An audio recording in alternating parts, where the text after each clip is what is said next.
ailesinin uzmanıdır. Evet ve bu fotoğrafların bir araya getirilmesinde de büyük rol oynamıştır. Soru sorabilir miyim acaba? Tabii ki. Je peux vous demander des questions? Oui, bien si sûr, volontiers. Ok. Donc, vous pouvez nous expliquer un petit peu qui était Pierre Loti? C'est lui. Pierre Loti, c'est un grand amoureux de la Turquie. Le premier long séjour qu'il a fait, en 1876-77, il avait fait beaucoup de dessins. C'était des dessins pour des gravures qui paraissaient dans la presse. Lorsqu'il revient en 1903, pour un second très long séjour, il fait des photographies. On n'oubliera pas non plus que Loti est un marin. Il faut venir voir les photographies qu'il a prises à bord du Vautour. Loti photographie beaucoup Istanbul, à partir du Bosphore, de la Côte d'Or, donc du littoral. Mais ça reste un regard de marin. Ce qui se font. Ah, ça c'est une autre histoire. Pendant qu'il est à Istanbul, Loti est contacté par des femmes inconnues qui vont lui donner des rendez-vous clandestins. Et de cette intrigue va naître son roman Les Désenchantés, son best-seller.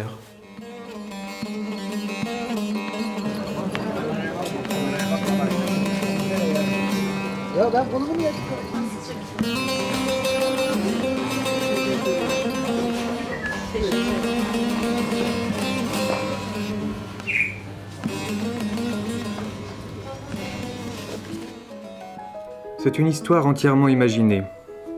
On perdrait sa peine en voulant donner à Djenan, à Zéneb, ou à Mélek, ou à André, de noms véritables car ils n'ont jamais existé. Il n'y a de vrai que la haute culture intellectuelle répandue aujourd'hui dans les harems de Turquie, et la souffrance qui en résulte. Cette souffrance-là a paru peut-être d'une manière plus frappante à mes yeux d'étranger. Mes chers amis, les Turcs s'en inquiètent déjà et voudraient l'adoucir.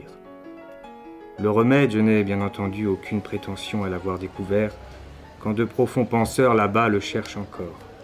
Mais comme eux, je suis convaincu qu'il existe, car le merveilleux prophète de l'islam, qui fut avant tout un être de lumière et de charité, ne peut pas vouloir que des règles édictées par lui jadis deviennent avec l'inévitable évolution du temps des motifs de souffrir.